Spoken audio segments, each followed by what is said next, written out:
Welcome to Sports, Clicks, and Politics with your hosts, Ben Hussong and me, Shawn Hannon.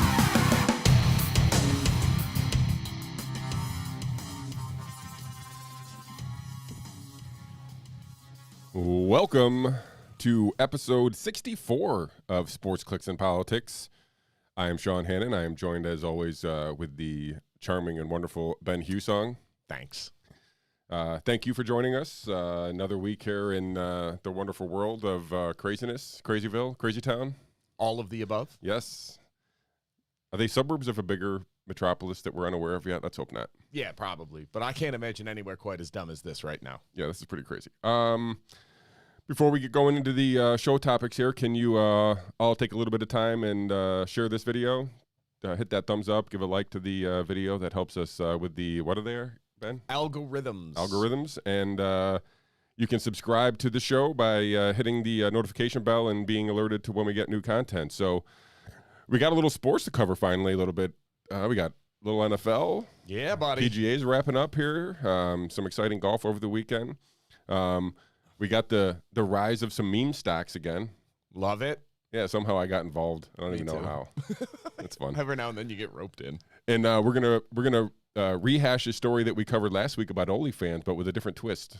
Ooh. Yes. And we get Are you a content provider now? You have to stay tuned to find out. I guess. Whole body. There you go. We're gonna cover a little bit of New York stuff. Your boy Cuomo had to give up his Emmy.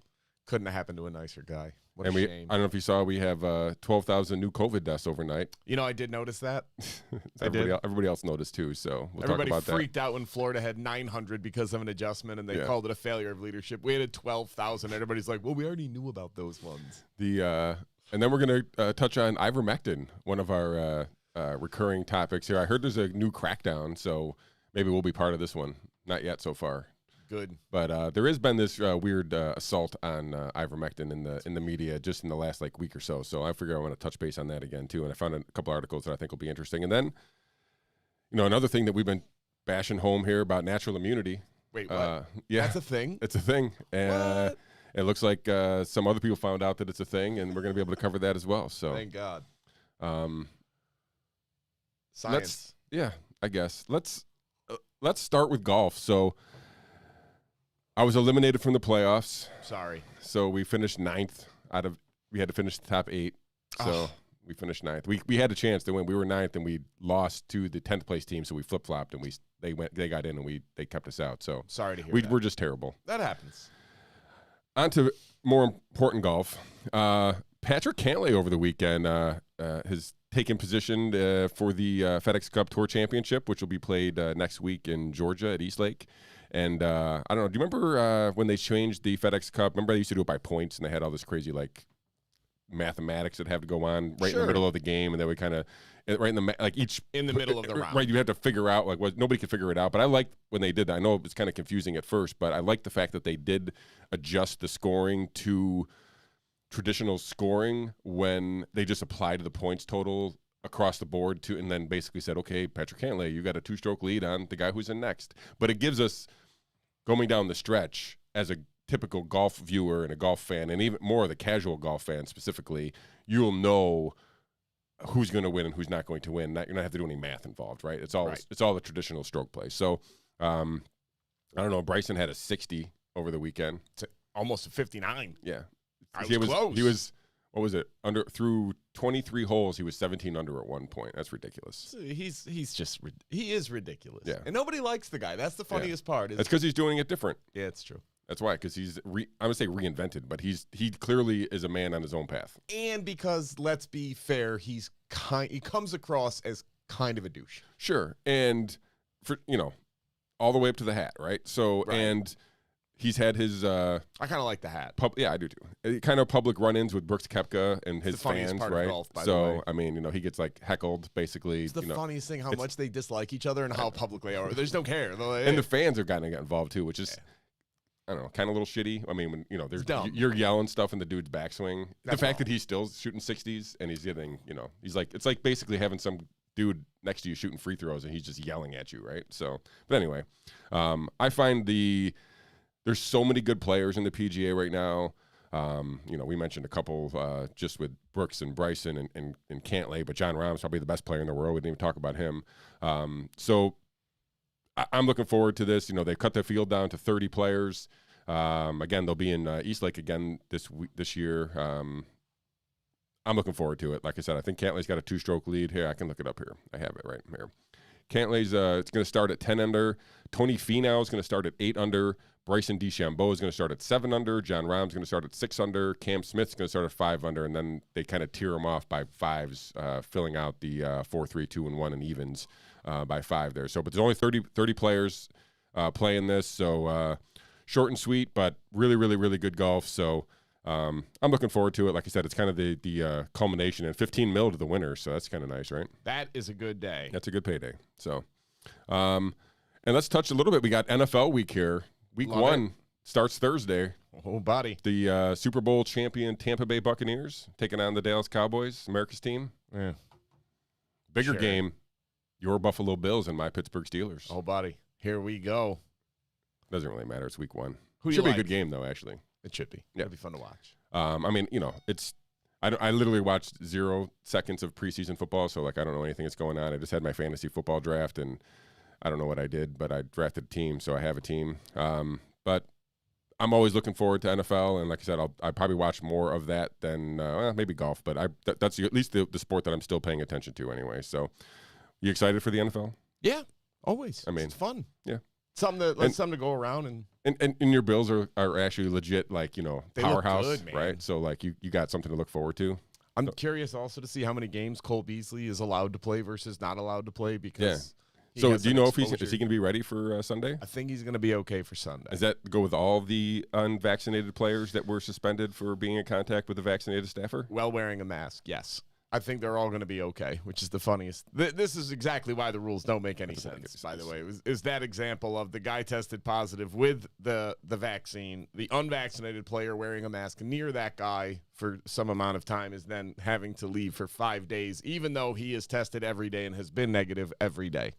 Well, I found it convenient that the vaccination status, everybody should know it by default because the NFL has a mandatory vaccine status, but it wasn't like they made sure that everybody knew that the staffer was vaccinated either. They didn't put that in there. But if you know the rules, then he had to be vaccinated. Right. But anyway, so It's fantastic. So the vaccinated player got tested positive and basically allowed 5 healthy people to quarantine. Makes total sense. Obviously. But yeah, NFL is fun. It is something that a lot of people can get into, and it's unlike other sports that tend to be very regional, like baseball, you only care about your team. Most people, you're not going across. Same with basketball. Same I think with fantasy hockey. has a lot to do with that because people have kind of embraced other players, maybe not full teams, but now you're watching other teams and you kind of there's an allure in other games. Right. And it's good because it's so concise. It's not 80 games. It's not 162 games. It's 17 games all of them and matter. then playoffs. Yeah, they all matter. So every game matters, and you can get into it. And the league is fun right now. As much as they keep trying to screw it up, they have very talented players, very good coaches. It's fun to watch. I'm excited. Yeah. All right, let's talk finance. I don't know if that's the right thing here, but let's use the term loosely. Yeah, loosely. Money. How about let's talk money? We've covered the GameStop, AMC, all that good stuff here throughout the crazy roller coaster rides that they had. I think I told the story a couple times over the weekend. So I think it was Thursday it was Wednesday. I basically had like $128 idling in my Robinhood account for literally months, from the GameStop the thing that I had. So it was just sitting in there, and I was like, all right, let me put something to work. I turned on some YouTuber. He tells me to somebody asks him a question about a stock, SPRT, support.com, right? It's been around forever. He says, oh, yeah, it looks good. It's highly short or whatever. I'm like, all right, screw it. I'm just going to throw $120 at it. Guess what happens, Mr. Hussong? What happened to your $120? I cashed out at $1,650. It was up as high as $3,500. What the hell happened?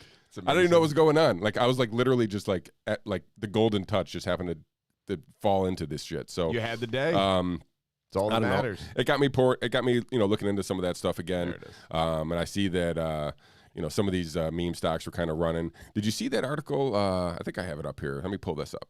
Where they're doing an ETF on the memes.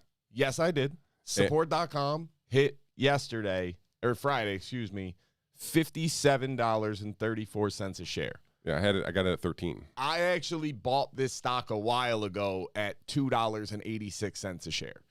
You're a Nostradamus. I had a good day. Friday was a good day. And so, I sent you that article. So I'm not sure how what the specs on it if you read that whole article, but I found it interesting that they're basically making an exchange traded fund for just the meme stocks, right? So like all these crazy like shorted joke stocks. It's not the worst idea. No, I mean, look, it's the interesting. fundamentals. They're literally legitimizing the whole concept. Well, it's just an opportunity because there is so much momentum behind them that the fundamentals. I don't want to say the fundamentals don't matter because it's obviously not true, but they're not as important. Because but there's just a new fundamental. There's just so many people buying it at that point. Yeah. If you can mobilize that many buyers, it is inevitably going to drive the price up. And this is, like we talked about this when it was first happening, this is like war between the hedge funds and the Reddit bros. And it's fantastic. It's also like just might be the straw that brings down the entire financial system. But if that doesn't happen, I mean, at this point, we're so beyond corrupt. I always love when these people go on CNBC or Fox Business or wherever, and they're like, well, it's just, this is wrong and the fundamentals don't line up. Like, I get that. I even understand what you're saying, but I also am a little bit skeptical that you can tell me what the fundamentals are, especially in the era of stock buybacks and low interest lending. Like I shouldn't say every company, lots of companies now are borrowing money at a 0.5% interest rate, taking these huge sums of money, buying back tons of their stock. And as we just said, when you have a lot of buyers, the price goes up, drives the stock price up. And then the CEO and the leadership team and the board of directors all exercise their stock options or all get their bonuses based on the artificially, because it's not like they sold more of their given product. It's not like they engaged in more business. They manipulated it fully legally. So on the flip side, if the Reddit bros want to manipulate these downtrodden stocks higher, I'm not sure I'm prepared to draw a distinction between what they're doing and what the CEOs are doing. I'm not sure one's better and one's worse, but This is the playing field. Yeah. Speaking of playing fields, I'm going to try it. OnlyFans decided. That was your worst one yet. OnlyFans has decided to reverse their decision to ban adult content after reaching agreement with payment processors. Are you shocked? Blown away. So I heard this yesterday, and I have not confirmed this, but maybe I'll look it up and share it if I find it. Somebody told me that right after they made that announcement that somebody launched basically an open source platform that looked exactly like OnlyFans that you could use Ethereum on. Ooh. So I wonder if that kind of switched the game. I mean, for them, the playing field. Possible. But yeah, so if you guys remember last week, we talked about OnlyFans, who basically made $2 billion selling individual or private, porn through their video subscription service. Decided to not offer that anymore because the of threat of payment processing is being pulled from their site. So I don't know what the agreement is that they reached with. I think MasterCard was the one who has initially kind of started this thing, but OnlyFans, sex workers unite and rejoice. And the other content that's on there, because I'm sure there's some cat pictures. Sure. I mean, it's the internet, so I assume there's cat pictures, good memes. All right, I'm gonna try this again. Dank memes. Yeah. Is that still a I think so. Yeah. I mean, the kids. I don't know how the kids do it, but I don't either. I don't understand the kids. But good for OnlyFans. Listen, honestly, I am a proponent of free will and choice. So if you want to do it, and listen, we talked about it kind of provides a safe place for people who want to do this, where it's at least it's in the privacy of your own home. So yeah, and it's again not my cup of tea, but hey, not here to tell anybody else how to live. Yeah, I mean, do you think President Clinton has an OnlyFans page? Mm-mm. Did you hear he's coming to town? I did not. For what?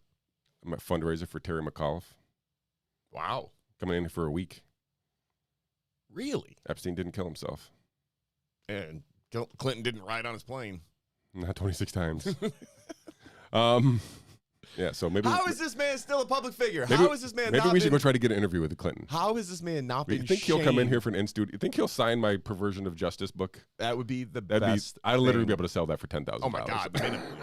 If you got Bill Clinton to sign I get that, Hunter Biden on board. Oh God! Listen, honest to God, with everything we know about Bill Clinton, how is this man still a draw for fundraisers? I am so genuinely confused how this man could still be lionized after all of the stuff that we know. I'll send you the article about who's holding the fundraiser, and you'll know why. Oh, God almighty. For the most part. Just like, how is this man still a popular draw? How are we not shaming this man every time he comes in public to go back into his hole? Well, I mean, look who he's raising money for here, I guess. Oh, I'll let that go there.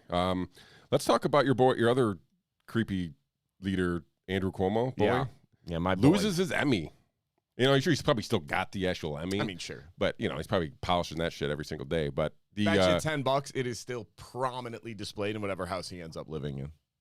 Like, he's going to have a trophy and plaque room. It'll be in his office. It will be in there. Yeah, it'll be in his office, guaranteed. Yeah, for sure. Because why not talk about it? I actually would put it in my office if I was the same. I feel like I'd be more proud of it if they took it away. Like, I would then display it with more pride. And it's a cool statue, actually. So, Sure.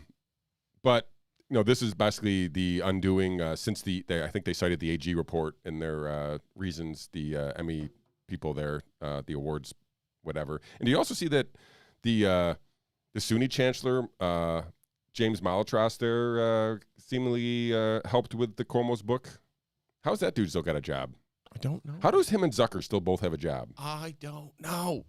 Like, I thought Hochul was going to come in here and clean house. Anybody who kind of helped these are two of like the linchpins of the whole thing. Listen, Kathy Hochul was the lieutenant governor while all this was happening. And she, like, still, the article, I remember what entity or outlet it was, came out and like, who is Kathy Hochul, New York's next governor? Like, a champion of women's rights and a believer of women and a supporter of them and whatever else. Like, wait a minute. You're taking this angle as if she had no idea that Andrew Cuomo has been sexually harassing aides and employees for the last 5 years. She's been the lieutenant governor and had no idea this was happening? What am I supposed to believe here? And then she's going to come in and be like, well, I'm going to clean house. How does Dr. Zucker still have a job? Yeah. He aided and abetted, I know that's not the proper term, but I'm going for effect here, Andrew Cuomo in covering up the data from nursing homes and not counting the nursing home deaths to begin with, and signed off on the order that put people into nursing homes, that put COVID-19 positive people in nursing homes, and then had the balls to investigate his own organization and determine they did nothing wrong, and it was never really the rule to begin with, and it was the rule following federal guidelines, so it's really Trump's fault.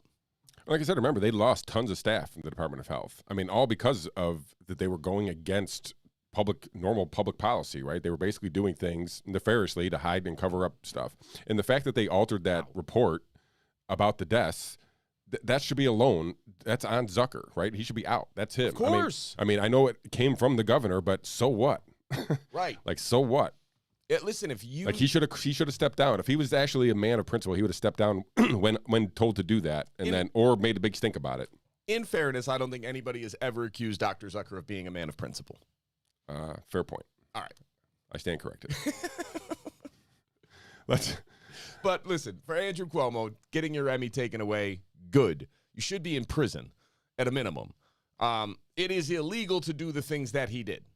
And for everybody wanting to talk about, I'm just going to use this opportunity to draw the correlation between what's happening in New York and versus how Florida is covered.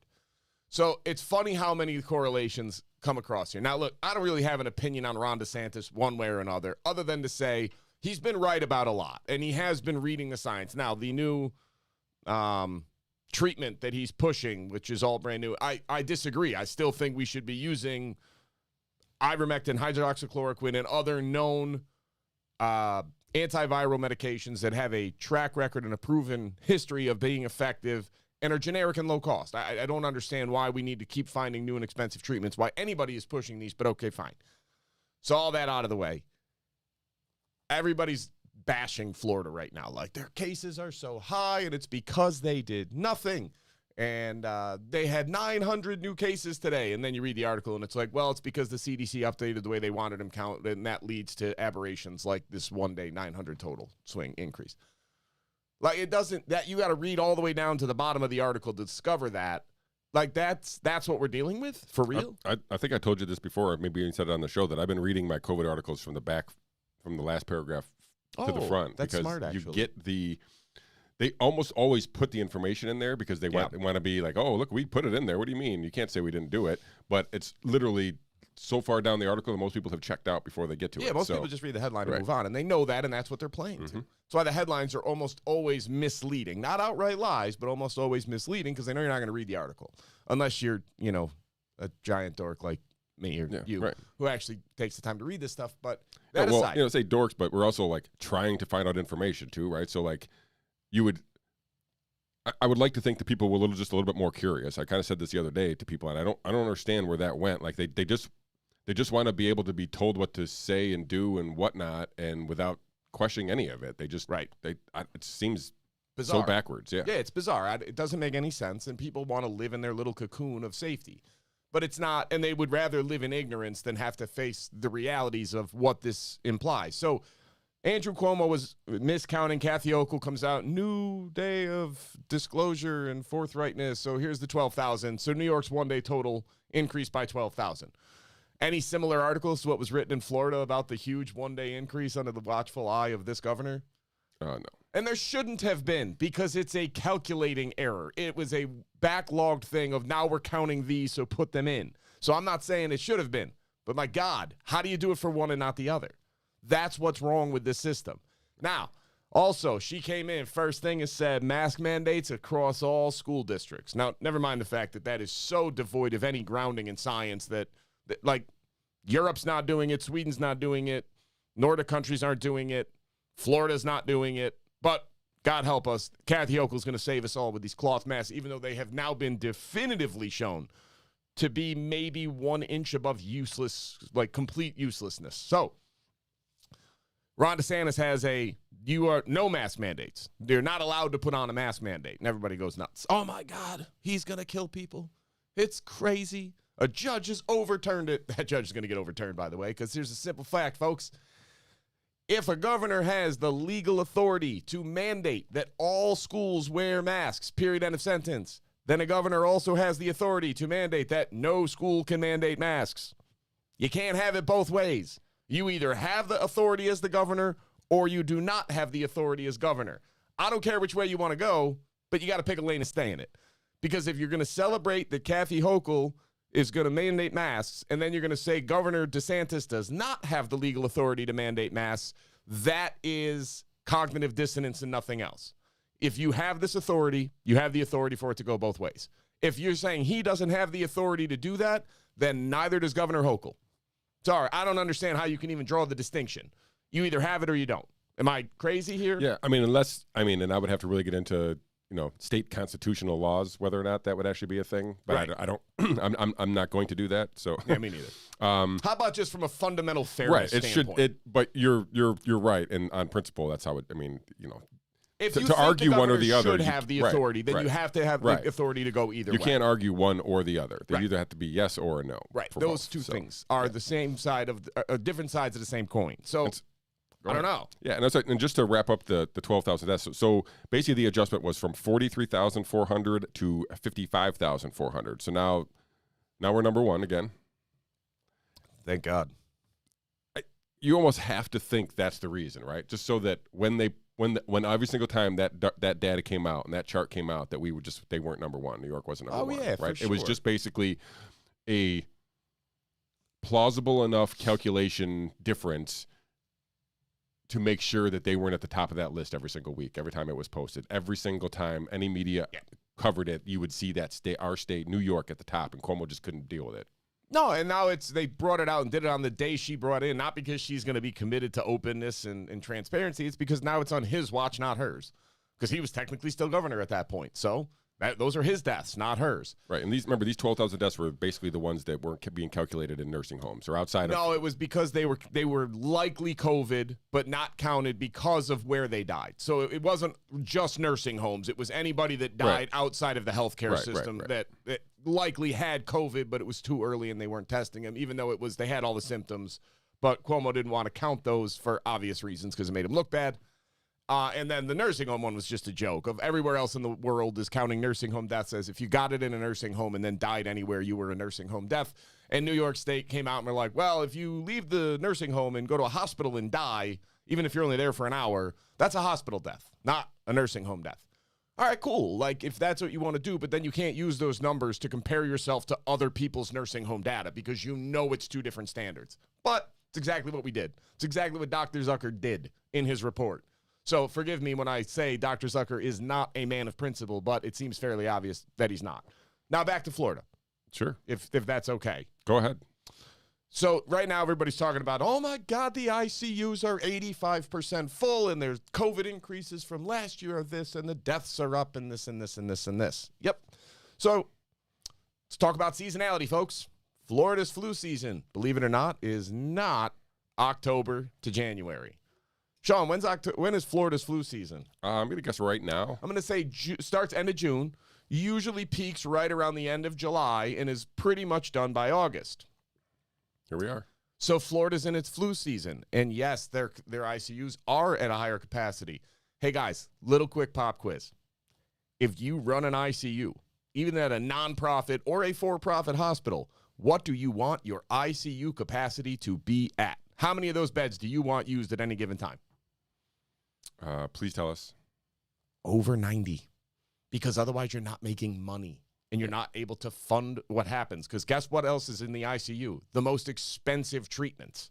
So that's where you're making your money as a hospital. And if you remember, we covered this with Dr. Doe when he was on our show a year ago, basically talking about that. And we were talking when they basically making all these same arguments about Texas, right? So Houston's being overrun. Their ICUs are X, whatever. And so we had Dr. Doe on from Houston, Texas, and he basically said, this is how we measure ICU capacity, and we're right where we want to be. Right. Because there's normal ICU capacity, and then there's like catastrophe capacity. And he mentioned that they could double that. They had a plan to double that. They could. And he said that everybody has a plan to double that. So this is crazy. But now, again, let's compare. And so everybody's saying, like, well, they're going to run out of this and that, and they need oxygen and whatever else. And don't get me wrong, it's not like it's going wonderfully in Florida. Like, no, people are getting sick. I'm not denying that.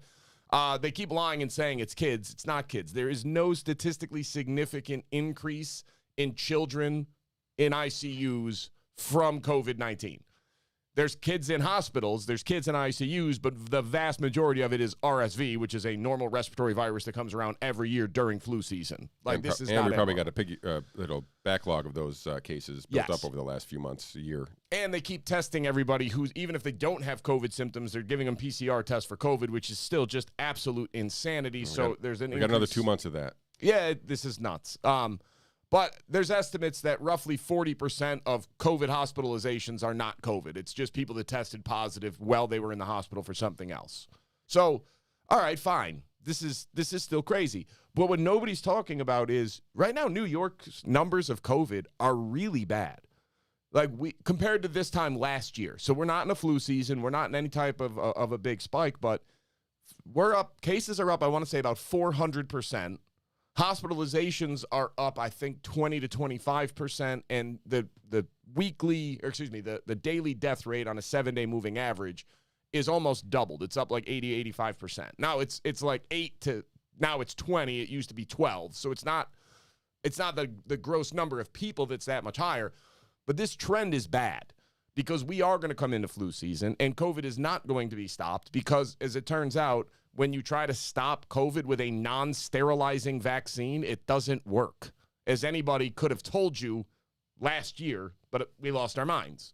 And a cloth mask also not going to stop an aerosolized virus like this. It's just not going to happen.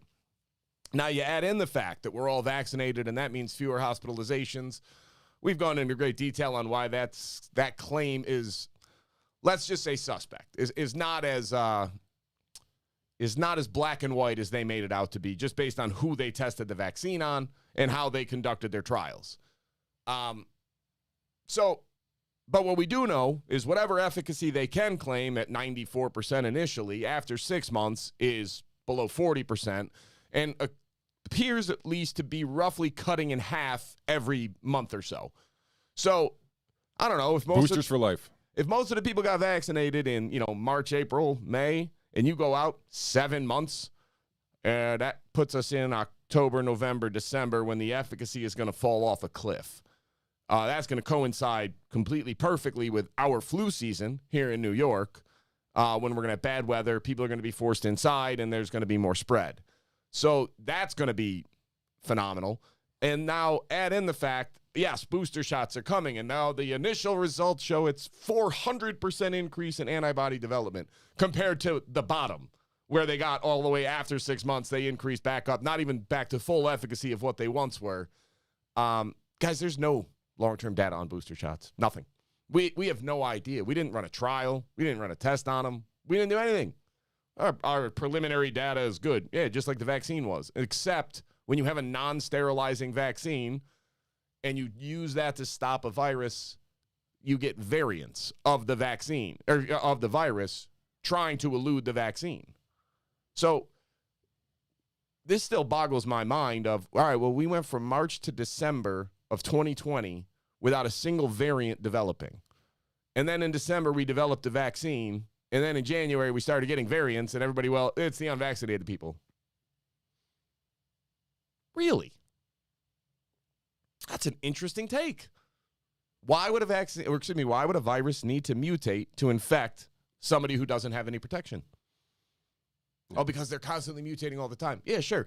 But they don't need to. There's no evolutionary pressure on the virus to infect somebody who has neither acquired immunity, natural immunity, nor vaccine immunity. And the mutation that is on the Delta is from the spike protein that was being sought out by the vaccine, right? It's the exact pressure that was put on the exact part of the virus that has mutated. Yeah, that's a coincidence too, guys. It's still the unvaccinated people's fault. It's all the unclean. So now in Florida, they're saying, well, let's use these treatments. And don't get me wrong, the treatments are probably fine, but stop. We have treatments. We have them. They're available generically, and they are cheap. They can be administered for under $10 per full treatment. We could be stopping this virus. I'm so lost as to how we keep going into this as if Big Pharma just has to be the answer one way or another. Yeah, and if you don't agree with that answer, you're basically called a heretic. I mean, I'm an anti-vaxxer. Yeah, right. No, excuse me. I'm a propagandist. I literally had this conversation with somebody like, I just don't like when people do propaganda to support anti-vax. I'm like, look, if you could point out one thing I've said that's not true, I'm in. If you can point to one statement I have made that is false about the vaccine, please let me know. But the reality is you can't, because I'm sharing information that is accurate. And now, like, we have data from all over the world, guys. Like, if you're so myopic that you're only looking at your state, your region, your country, or Florida, and saying, well, obviously this works, I'm begging you, expand your view. Pull back a little bit and look around the world. Sweden has 30,000 teachers in their country. They never shut schools down for anybody under 9th grade. No masks, full in person. No social distancing. No mandates.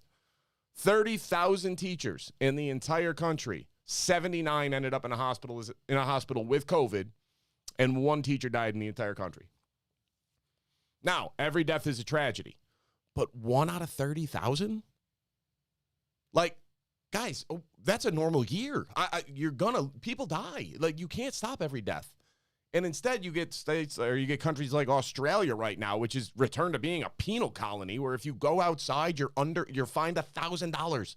Did you see that New Zealand had reported their first death from the vaccine? I think they'll lock down now. Oh, did they really? Yeah. Oh, shoot. I mean, they've been locking down for literally 1 case of COVID. God. No, they're not going to lock down. I know, I'm kidding. But it's bizarre. It doesn't make sense, and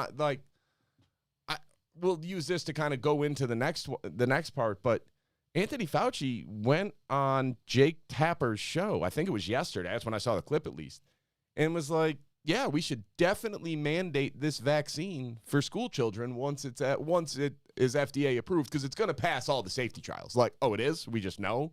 Well, why do we bother to run the safety trials? Because we know it's going to be safe. That's nuts. This is a statistically insignificant threat to children. Here's the ironic part. It's been a statistically insignificant threat to children from the beginning. The people telling you otherwise are lying. You are misusing data to scare the crap out of people about their kids. But the data is the data. It does not change. I promise you, I am not so smart that I could have foreseen some giant change in science where it all turned out that kids were not at risk of dying of COVID-19. But that's the way it happened. It's not because I'm so smart. It's because that was the data early on, and that was the data out of every other country that was coming in. This has not changed. No, it's always crazy that was not like just championed and like actually made like, hey, listen, at least this thing is not, affecting our kids. But nope, the exact opposite. They just try to make it.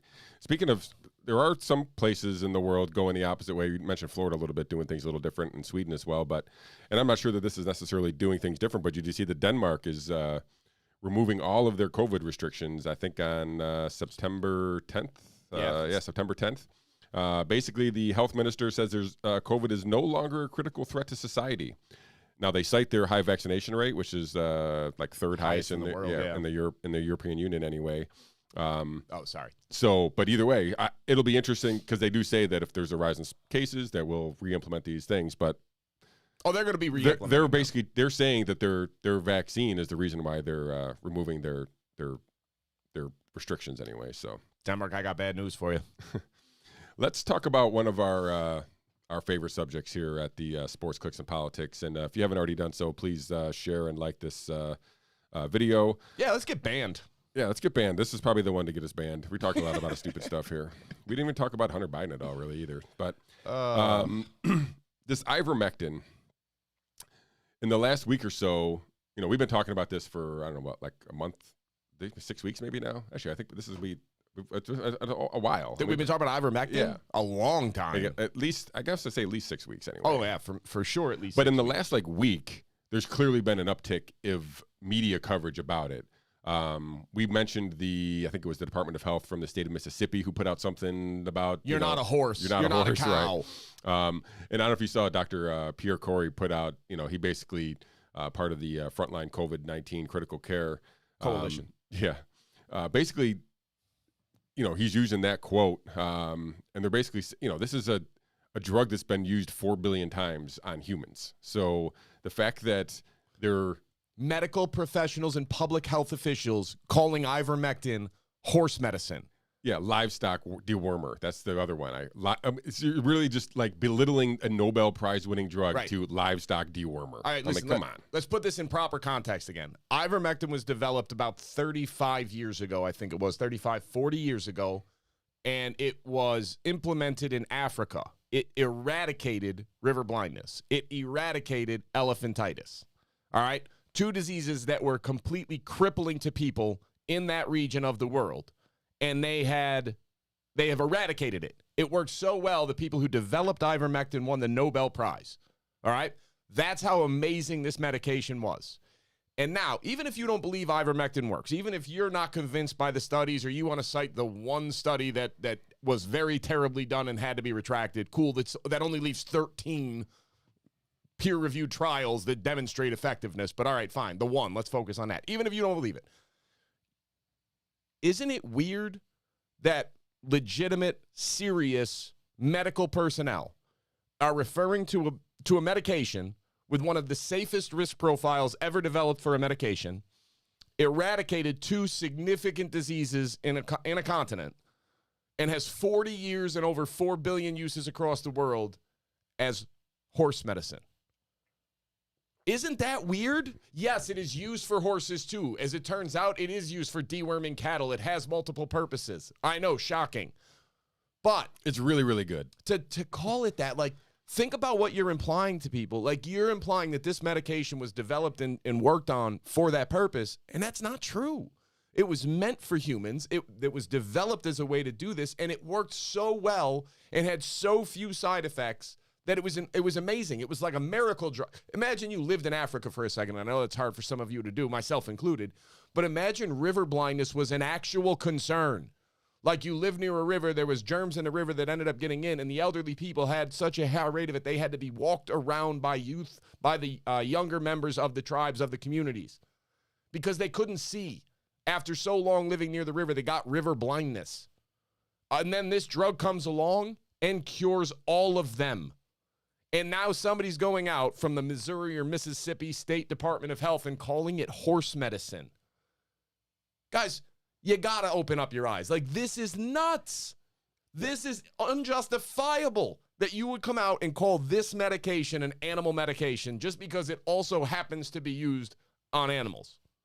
This is wrong. Yeah. And like I said, to your point, whether or not you think it's an effective treatment or an effective prophylactic against COVID, it passes all the safety measures. And, Rand Paul brings up a point. We brought this up, back when we first talked about this, because of the idea of the way hydroxychloroquine got covered. This is basically just that 2.0, right? And it's literally a orange man bad reaction as opposed to anything about the actual medicine or drug itself. It is the culture that surrounds the medicine that is being attacked, except it's not. I mean, like I said, we just have this decade-long safety record of this drug, and we have proven efficacy against other debilitating viruses and parasites and whatnot. And it literally gets treated like it's poison, which is just crazy to me. It's really. I think it was Dr. Chris Martinson. I don't know if he made up the hashtag, but I saw it there first where he was doing it's pharmaganda. So instead of propaganda, it's pharmaganda. This is literally pharmaganda. Yeah, this is bad. And hydroxychloroquine, again, look, I'm not making this up. It had an impact on mortality. Now, was there a huge randomized control trial demonstrating it with a good target group and a good control group compared to and that we have long-range data on? Nope. Guess what else we don't have that data on of an RCT with long-ranging data? The vaccines. We don't have it. You want to know why? They vaccinated the control group. We don't have one. So let's just say we now have established whatever efficacy that they could claim for this drug, for these vaccines, is now below 40% after 6 months. Okay? Hydroxychloroquine had a range of it at a severe mortality drop, and it was something between a 65 and an 80% reduction in mortality when administered early on in treatment. I don't want to tell anybody else how to live, but I think 65% is still higher than 40, right? Yeah, like I said, and the whole idea of stay home, don't do early treatment, and when your symptoms get bad enough, call us back is mind-bogglingly backwards to me as well, right? It's insanity. Like, you're literally saying don't go into the sunlight, stay indoors where the virus spreads more, and let the symptoms fester until you're bad enough that you need to go to the ICU. Yeah, it's crazy. It's backwards of health.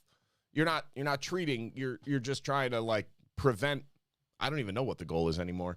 Either way, so hydroxychloroquine, was it 100% effective? No, but a lot of studies came out and said very positive impact when taken properly and when taken early. And then ivermectin came out, and even if you take it late, it was having a pretty good impact. But the range was somewhere between. The drop in mortality from all these studies was somewhere between 80 and 92% drop in mortality rate. And consistent. And again, long-term safety profiles for both drugs, minimal safety risk when taken proper dosage. All right. We can't say any of that about the vaccines. I know the vaccines are safe and effective, but we don't have long-range safety data. We don't. It's not going to be completed until the end of 2022. Oh, well, with vaccines within the first 3 months if you're going to have long-term safety problems because they always present that early. Okay, but if we have this conversation again, which of these two things do you want to be true? It's a brand new medication and this is an emergency, so we need to shorten the trials and we need to run animal testing alongside human testing in the name of saving lives, but they haven't been completed yet. Or that in 18 years of development, they haven't been able to clear an animal trial. Which of those two things do you want to be true? That they haven't been able to successfully complete an animal trial that did not result in the deaths of animals. Which one? I'll give you either one. And they haven't been able to find a coronavirus vaccine that hasn't been able to basically attack itself. So, like, these things don't work together. I mean, that's troubling, too. Yeah. Like, they've tried these before on coronaviruses and similar flu-like viruses that mutate and everything else. And it didn't go well, ever. Yeah, there is no vaccine for a sterilizing vaccine for any coronavirus. Right. So, and now we have, once again, a non-sterilizing vaccine. And look, everybody make your own decisions. Live your own life. Do whatever you want to do. If you think you think everything checks off and you think the vaccine makes more sense, God bless you. I'm not here to tell anybody how to live. My issue has been, remains with, and will always be with the media and public health spreading misinformation about these other safe, reliable, and effective treatments and covering up anything negative about the super expensive pharmaceutical industry pushed vaccines. That I have an issue with. And that's been my thing all along. I'm not telling you the vaccine is going to kill anybody. I'm not telling you the vaccine is killing anybody. It might be. There are people that are dying very shortly after getting this vaccine that is concerning. Correlation does not equal causation, but we should all want to at least study it. And the risk is not the same to everybody. It's just not. I'm sorry. But if you're obese, if you have untreated hypertension, if you have diabetes, yeah, this is way scarier for you. You should be careful. If you are young, you're healthy, good immune system, not immunocompromised, you take care of yourself, you exercise, and you take vitamin D, maybe some other supplements, yeah, it's just not the same risk. Not close to the same risk. It's not like one is a 50-50 shot and the other's 40-60. It's like one is a 10% chance and one is a 0.0004% chance. This is not close, but we act as if it is. I every time I see somebody that comes in and like, my kid finally turned 12. I got him the vaccine. I'm so happy now. I just get a little sad. Like you've been so misled on what it is. And I don't tell it. Listen, hey, good for you. I'm not here to tell anybody how to live. Same way if your kid comes in and shows me a painting, like good for your kid. I'm happy for their kid. I'm happy that your kid's happy. But I do wonder long term, what are going to be the consequences of what we've done here? Because we're not doing this for the truth. We're not. I don't know what the purpose is. I don't know what we're doing this for, but I know it's not truth, because if it was truth, nobody would be seriously considering mandating a COVID-19 vaccine that is non-sterilizing and drops below 40% efficacy after 6 months and continues to cut in half every month if that trend continues for children under the age of 12. Who are zero statistical risk unless you have some major immunocompromised situation. Otherwise, typical kids, zero statistical risk of getting it and almost zero statistical risk of spreading it to an adult. Doesn't happen. So how is this a serious conversation that all we're waiting on is the FDA approval, which at this point is a foregone conclusion, that we're going to mandate this for schools and people think this is smart and reasonable? Like, we don't even want to wait for how did this vaccine get full FDA approval before a long-term safety trial was done? My assertion is that they're rushing the FDA approvals so that they don't have to worry about the emergency use authorization because no ivermectin works. Right. Oh, it's a given. And I want to touch one more story on ivermectin here. A lawyer, a law firm that is, I believe, it's in Western New York, and I can't remember exactly what town they are in, so I apologize. But Ralph Larigo is back in the news, but this time he's back in the news in the state of Ohio. Okay. Outside of Cincinnati, where a Butler County judge ruled in favor of a woman last week who sought to force a hospital to administer ivermectin. This is an insertion by the article. An animal dewormer that federal regulators have warned against using COVID-19 patients. A little injection in there by this person. But to her husband after several weeks in the ICU with the disease. So her husband was in the ICU. This woman, the wife, brought in or hired Ralph Larigo, this Western New York law firm that has helped multiple New York patients as well get a court order to basically implore the hospital to administer ivermectin, even though it was prescribed, and they ruled in favor. Now, I did want to point out something here that I saw in this article that made me wanted to get your take on here. Let me see if I can find it here. So there's a law in Ohio that basically says and it was just passed, which I found was also real quickly in this article, they interview a Dr. Leanne Chrisman Kawam. I'm not sure how to pronounce that last name, but anyway, they literally call the FLCCA, the Frontline COVID Care Critical, snake oil salesman. Wow. Yeah, I mean, like, come on, literally one of the most recognized clinicians in the country, and she's referring to them as snake oil salesmen. So, so here's this thing I wanted to read.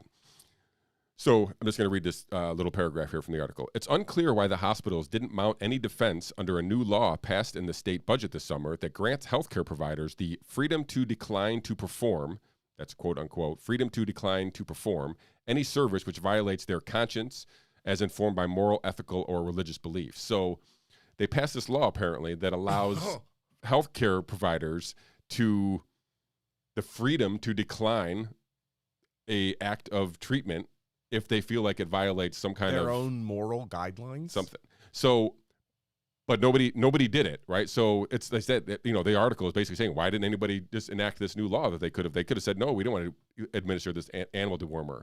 But so I found that little law that was passed during their budget, kind of like how New York rolls, very disturbing, as it looks like you do as well. But it was because it wasn't used, I'm guessing they probably know it works, and that if they tried to enact that, I mean, maybe they could do it under some kind of moral, but like ethical reasons, I don't think they could do it. I just think that law is a terrible idea. For sure. Who thought this through? Oh yeah, that's not going to be turned on the people that are championing it right now whatsoever. Don't worry, that won't turn around on you. And like I said, and this is just another, this just happened August 23rd here, so I haven't got any update about the patient, but this is exactly the same situation that happened. We had at least 3, maybe more, maybe actually it's upwards of 5 now, in New York State, where the same lawyer, or he helps with multiple of these. We had 3 different New York State Supreme Court justices overturn, or basically, implore the hospitals to make the administration of ivermectin to patients who were denied that treatment, even though they were prescribed in some cases by their doctor. The hospital refused to do that, and this lawyer has been able to get those overturned and basically get these patients treatment and get them all out of the hospital. So I'm interested to see if I could follow up on this one here, and I may do that maybe for next show, because this person apparently has been in the ICU for a few weeks. So I'm assuming that at that point you're kind of all bets are off. Let's kind of do our thing and let's try this ivermectin thing if it's going to be something. So at least we are getting some increase wins, if you will, for ivermectin. And then, we talked about Africa and India and Mexico using this stuff, en masse, and they all have had great success. So can we just go ahead on that Ohio law? Are you looking it up or something? No. If you're like a big pro-choice person, how do you expect this to work out for you? Seems pretty conflictory. I mean, I feel like you're setting yourself up here. Like, I wouldn't, and I don't want to get into the debate. I don't want to get into that. That's irrelevant to the conversation. Just me working from the legal standpoint of like, yeah. Well, if anything was going to violate a doctor's moral code, and let's see how this one works out for you. This is going to end super well. These idiots. All right. So, anyways, yeah. Sorry, anything else on ivermectin / vaccine / pharmaganda? Yeah, stop listening. My God, they're lying. When they stop lying, we can start listening again, but they're not going to stop lying. Why in the world, if you know the facts about ivermectin, why in the world would you ever listen to a public health official call it horse medicine or cattle medicine and not be incredulous of like, wait, what? Yeah, anybody who references as that, you can pretty much just dismiss as a serious person at this point. Out of hand. And look, Japan's using it. India, guys, look at India. When they started using ivermectin, holy crap, their curve collapsed. Like, this is not complicated. It works. That's the simple reality. It's working. Is it perfect? No, but neither is the vaccine. But you say, is it perfect? But like, there's really nothing wrong with it. Like, there's no risk. There's no risk. None. This is like taking water to solve a problem and being like, well, some water around the world does cause harm. Sure, but the water I get out of my refrigerator is that? Well, I'm not saying that. No, I'm just saying, but some does. So you shouldn't advocate drinking water. Oh, okay. So as long as I just don't drink out of an actual swamp where an animal just urinated, am I probably okay? We just can't say it with certainty. Like, okay. Like, this is the argument that's being proposed by the other side. And being like, oh, you want to use water like what they give to horses? Okay. Yeah, use those horse nutrients. Like, yeah, well, humans use it too, though. Yeah, but so do horses. Oh, okay. Yeah, did you see the graph that I don't know if I even shared it on social media or not, but it was something that Robert Malone shared, and it was about Africa and ivermectin. You shared it on Facebook, I think. Okay. It was like a blue line and an orange line, and they show the countries that did use and did not use ivermectin. They had been using them pre-COVID, right? This was like a regular staple. Yeah, this is part of a prophylactic treatment that they use for malaria and all the other mentioned, the river blindness and a bunch of other things that they use in there. It's basically a safe prophylactic. And you can see the countries that did use it and the ones that didn't use it, and you can compare the deaths, and it's strikingly different. Of course it is. And that's the problem. Is these are not serious people. And I guess I shouldn't say it. These are people that should know better. Yeah. That's the biggest problem. Like, guys, seriously think about this side of the coin, or this side of the discussion. Why would a serious person, knowing all the benefits and all of the risks associated with ivermectin, belittle it in this way? What could possibly be the end game? Why would the same people look at a vaccine with an efficacy rate that cuts in half every 6 months and say that's a better option, even though we don't have long-term safety data on it? Follow the silence. It's incredible. All right, sorry, I'm done with that now. All right, so this next subject will make way more sense. So at least we got that going. So a gigantic study, I think it was something like 700,000 people. Does that seem right? Sure. It was some gigantic study out of Israel. They were basically testing the natural immunity of previously recovered COVID-19 patients. Now, I was reliably told that we had no reason to believe that natural immunity would work. Remember when herd immunity was said it wasn't even exist? Oh. Remember we had that little like 3 weeks of existence where herd immunity didn't exist, and then like 2 weeks later, like, okay, it exists, but we only get there through the vaccine. Or remember when the CDC changed the definition of herd immunity on its website from a combination of vaccinated and people with acquired immunity, and they took out the part about acquired immunity? Yeah. That was cool. That's not weird. Yeah. I mean, so it turns out that, I don't know, Ben, we were right again. I'm telling you what, for a bartender and whatever the hell you want to call me, like, we're pretty good over here. Ice on our cream track scooper? record. Yeah, let's go with that. I mean, soda fountain I got boy? a few businesses. So soda boy? Yeah. Does that work? Soda boy. Yes, let's go. The most belittling one possible. That's what I was going for. I like it. So it turns out that, I mean, they try to, this is from Science Mag, so you can see that they're clearly trying to make sure that they weave enough pro-vaccine sentences into their article to make sure that it actually gets published.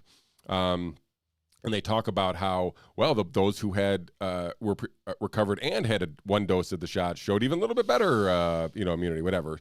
But the underlying fact that came out of this was that herd immunity shows broad spectrum immunity, especially against the Delta variant. And so now we don't really know. The assertion is the vaccine's weighing against the Delta variant, but we don't know. It could weigh against all the variants, right? Because there's no way to test it. They're just literally blaming everything right now on the Delta variant. So they're only comparing it to the Delta variant, but we don't really know if it's weighing against the Alpha variant and all the other variants in between Alpha and Delta, because they're not testing that. They're just assuming everything is Delta at this point. So they don't want the answer. Right, exactly. They don't want the answer. I'm assuming it weighs against them all. But we have found at least that those of us who have been infected early on with one of the early strains, at least, show immunity against the Delta variant. So congratulations to all those who weathered the January 5th to January 10th wave of COVID, like myself. I mean, I got it a little bit later, but again, this is another thing that we have talked about that doesn't make any sense. The fact that public health officials don't even talk about it, don't promote the benefit of it, is the same reason why they demean anybody who thinks that it's a thing, just like they do ivermectin. And the only common denominator is that they push their back against the reason for the vaccine, the necessity of the vaccine. And both those things say, okay, well, we have a group of people who have it already, are immune, and we have a bunch of people who could be prophylactically prevented from ever getting it and stop spreading it by a cheap, inexpensive, readily available drug. Well, if you can get it now, because people are not distributing it anymore right now because for unknown reasons. We'll find out why later. But they're both the same thing. They're both positions that undermine the necessity of the vaccine. Yeah. This is what's so odd. All right, the purpose of the vaccine is public health, right? That's the alleged reason, is we got to protect the population from this horrific virus that's killing all these people and long COVID and whatever else.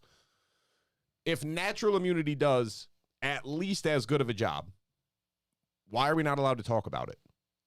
And I love the thing that came out. They're like, well, it turns out if you get vaccinated on top, you get even more antibodies. Okay.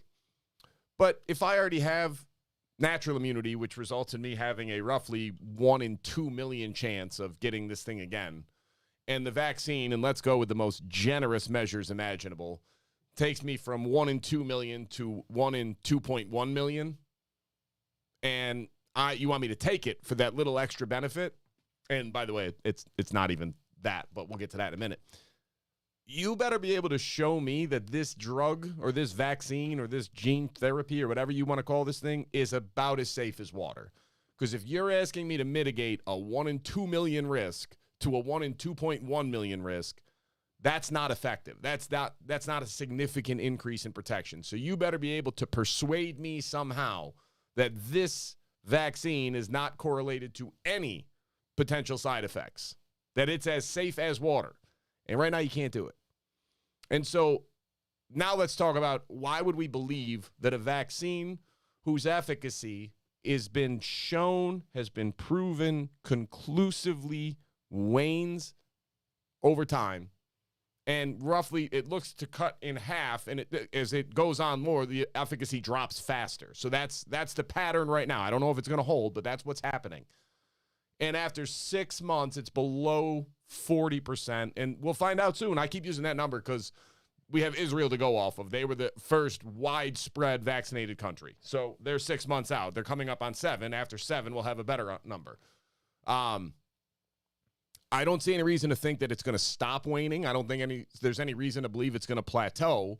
So you're telling me if I get this non-sterilizing vaccine on top of my near perfect natural immunity protection, it's somehow better? Are we sure? We sure that one's not a tie? Yeah. I'm going to roll with my human immune system and go with at it. I don't see any reason why not to. I'm not sure why how this has become controversial. It's amazing that if you say that, like, no, I had COVID, I recovered, I'm good, that people are like, well, why don't you get the vaccine? Like, did you not hear what I just said? Well, yeah, but the data shows this. Like, no, the one test that came out and said that, I guess there's 2 now, both only measured antibodies, never got into T-cell or B-cell immunity, and didn't look at long-term effects. But after 7 or 8 months, long-term immunity from natural acquired infection is vastly outperforming vaccine immunity. And then they look at you like, you're not a doctor. I know. I read the work of doctors and then make a decision. I know that's wild to think I could actually understand some level of basic science. How dare you? Or everything we've known about coronaviruses and our immune system for the last 8 decades. No, forget about all that. And this has been my issue all along of, well, it's a novel virus and we just don't know. Like, that's not the same thing as let's forget everything we've ever learned about medicine, health. So there's a bunch of new space virus that came out of nowhere, right? It's just a different version of the other one. So to throw out all the information that we had collected on all the other coronaviruses just because it's a new version of one, it seems just asinine. It is the opposite of public health. Like, this is crazy.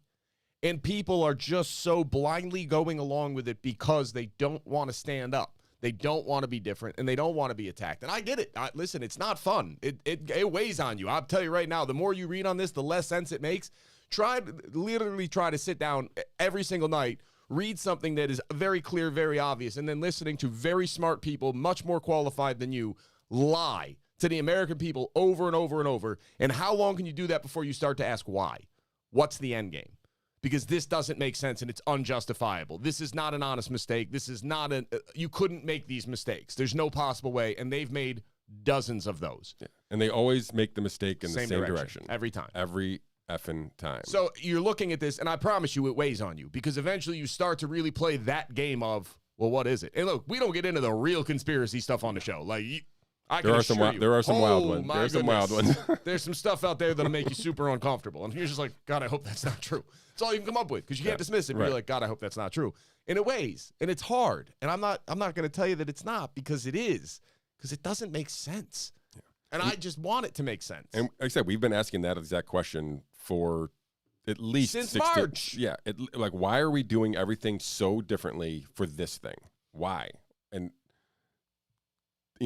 we've talked about a cash grab here, and we've hoped that that's the hope it's the answer. The most righteous answer.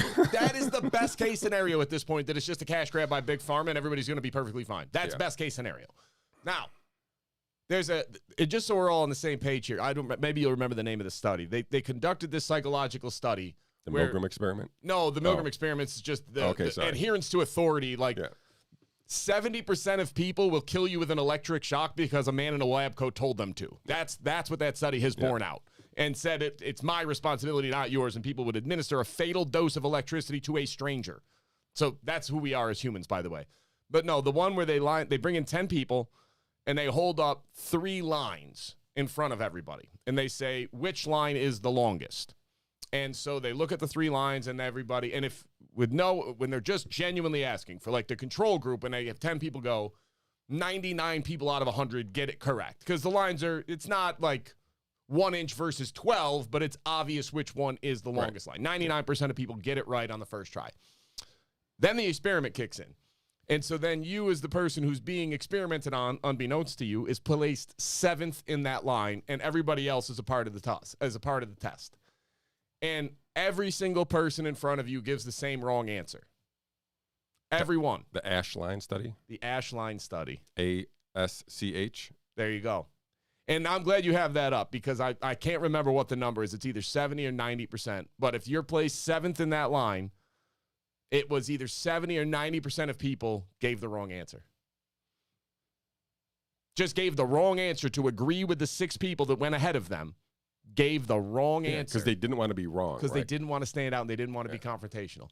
That's who we are as a species. And everybody likes to think you're that 1 out of 10 that would be different. You're not. Yeah, that's it. That's a random sample, just like the Milgram. Like, everybody's like, oh, I wouldn't admit it through shock, but 2 out of 3 of us do. Yeah, 2 out of 3 will. Like, one of us would.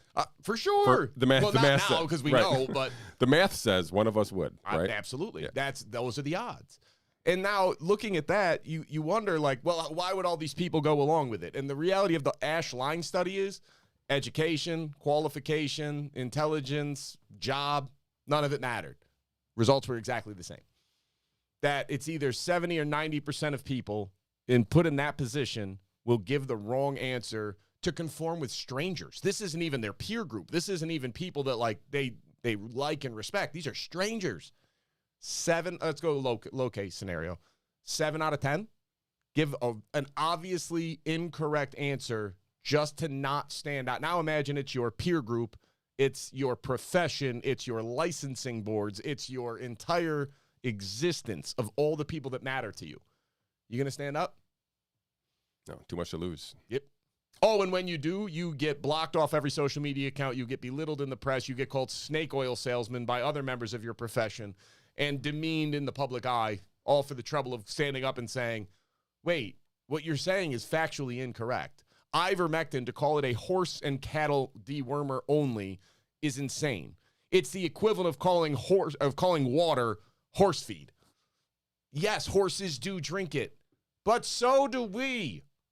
It's so factually dishonest. It's so intellectually dishonest that I just can't grasp how, if you know the data and you know the facts, it's indefensible.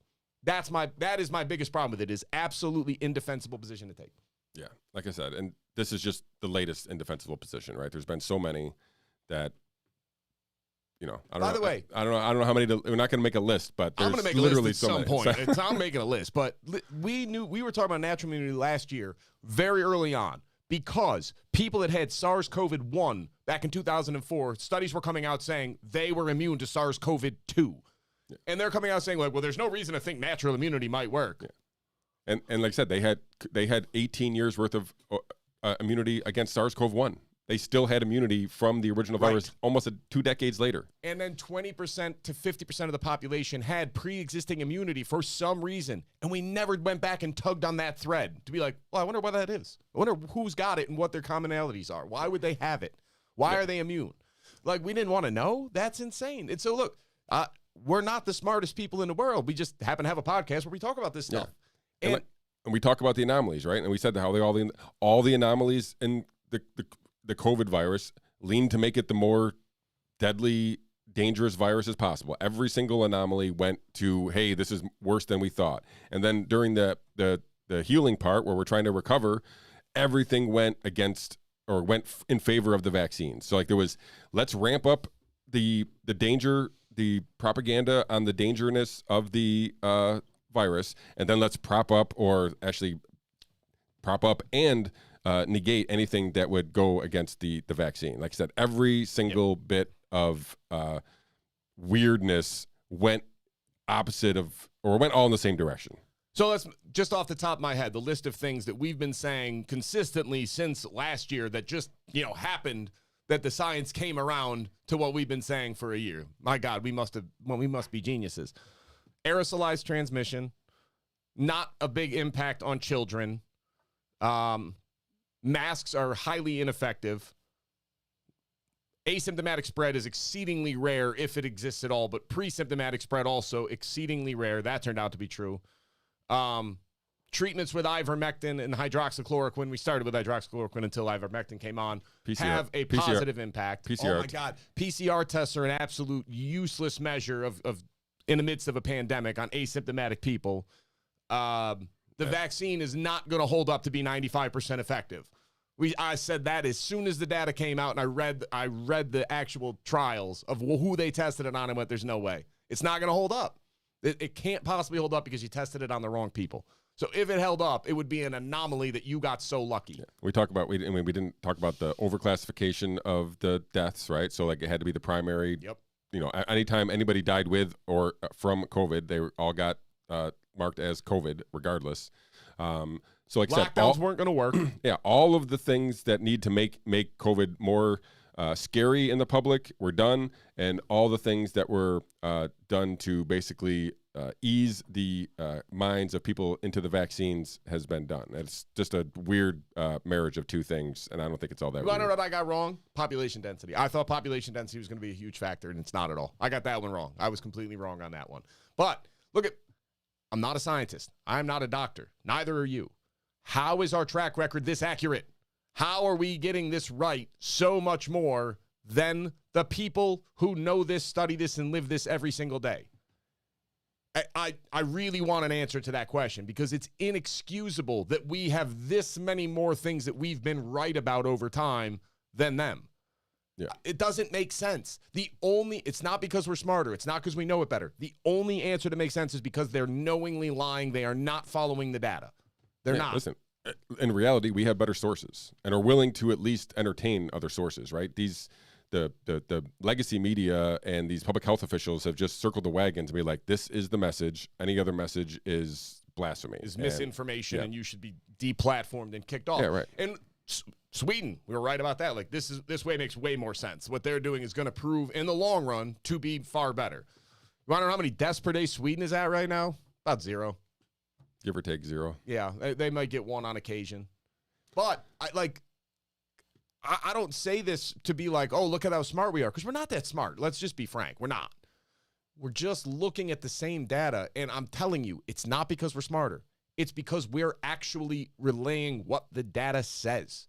We're looking at things objectively and going, I don't have anything to sell. Are you making any money off of our messaging here? Almost nothing. I don't got a stake in Pfizer. I don't got a stake in whatever company can make ivermectin. I'm not profiting anything from this. Like, I have no agenda other than looking at real data and going, and then looking at public health officials lying and going, wait, that's not right. That is not what the data says whatsoever. And then reading the study and being like, oh my God, that's where you're lying. And like I said, the problem with if they were just offering recommendations with this bad data and then we could just ignore it, that'd be one thing, but they're not. They're making policy decisions on this bad data, and now we have to force behavior on us that doesn't make any sense, and that's where the problem is, right? Like if these government agencies were just like, hey, we got some bad data. This is the bad data. You guys can decide if you want to do anything in the bad data. Then I'd be like, okay, that's bad data, and I'm out of here. I'm not doing your bad data. But that's not what they're doing. They're going, here's a bunch of bad data, and you have to do it. Yeah, and and I don't like the direction we're trending in. I don't like that people are already supporting mandates on school children for this. I don't like that people are encouraging businesses to mandate this of their employees. They're wishing deaths upon people who are unvaccinated. People have lost their minds. Yeah, like we should deny them health care. Like, you're nuts. Where does that end? Are we going to deny it to smokers? Drug addicts? How about the obese? Yeah. Like I said, do you think every restaurant should put a scale in front of their door? And if you're, I don't know, you get a BMI index of over some number, some arbitrary number, then you're not allowed in? It's crazy. And that's way higher of a healthcare cost over time. Obesity and smoking, way higher. It's not close. And now, the military thing, they're going to mandate all service members get it. And guys, this is nuts. I'm so happy I am not in that particular organization anymore, because if I had stayed in, I'd be at 19 and a half years right now, and there's no way I would stay for 20, because it's not justified. Somebody we're pointed gonna out lose military today, people. We're going to lose healthcare people. We're going to lose skilled people from all these industries are going to walk because of these mandates. Right, you're already losing nurses. I mean, you're losing nurses faster than you can get them back in, and you're losing experienced, good nurses. You're not losing nut jobs. Yeah, because they have the data. Right, and not only that, they have the data. They've been working right along these people for the last year without a vaccine. So, I don't really blame them for being like, no, I think I'm good. And also, there is no profession more familiar with how full of nonsense doctors actually are than nurses. Exactly. There's nobody that will talk to anybody who's been a nurse for a long time about how much just reverence and absolute respect they give to doctors. It ain't high, folks. It ain't high. Now, some doctors, sure, but it's not blind. It's not all doctors. Doctors still have to earn it with the nurses. So yeah, they are much more inclined to look at a doctor who says, well, you have to do it, and be like, no. And now you're kicking them out in the midst of when you're going to have a flu season, you're going to have hospital, and you're worried about ICU capacity. So what do? You shrink the capacity by not having enough nurses? You're insane. Yeah, I'm sorry, but that's crazy. Yeah. And they're putting their patients at risk. No, they're not. Vaccine has no impact on spread, kids. You can have it and spread it just as easily as somebody without it. So if you're vaccinated, why would you care if your nurse is or is not? That doesn't make any sense. It's insanity. And we're watching this happen, and people cheer for it. That's what I have a trouble with. I'm watching and it's getting worse, I the think. slow roll of this authoritarian control in the name of safety, and people cannot. Everybody's putting on Facebook their vaccine cards when they were a kid and being like, we've had vaccine passports before. Everybody just calm down. No. We had sterilizing vaccinations that specifically eradicated childhood diseases, but if you had measles, you didn't go get the vaccine as long as you could go and get the antibody test that show that you had it. We never recommended that before. That's insanity. And now you just want to mandate something that is of zero statistical risk to children. You're gonna mandate a vaccine for? You're nuts. That does not make sense. That should not line up logically for you. It doesn't make sense.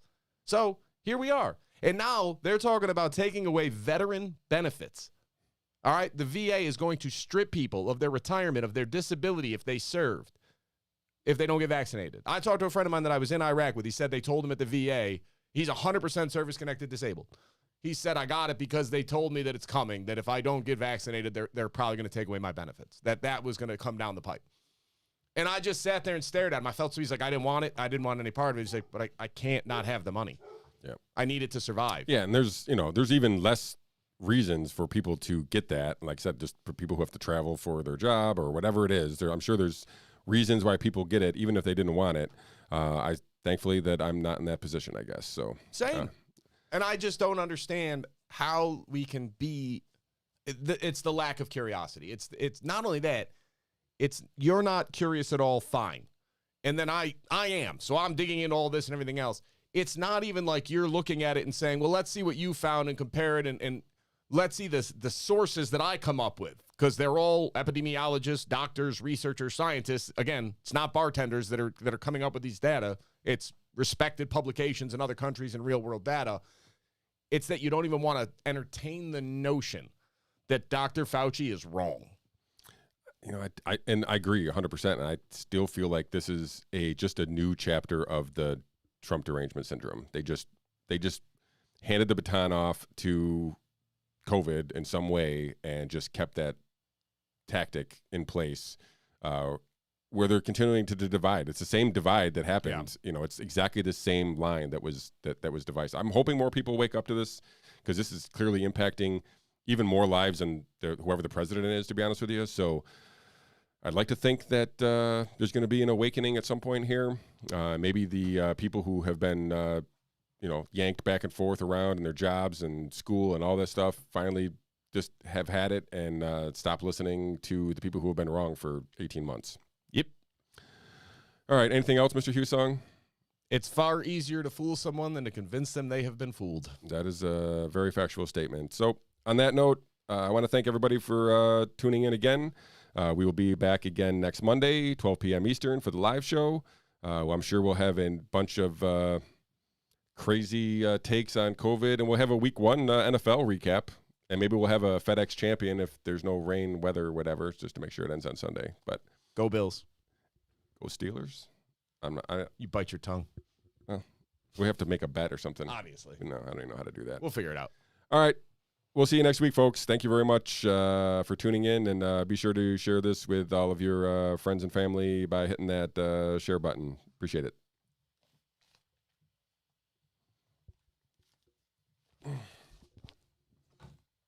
That was therapeutic.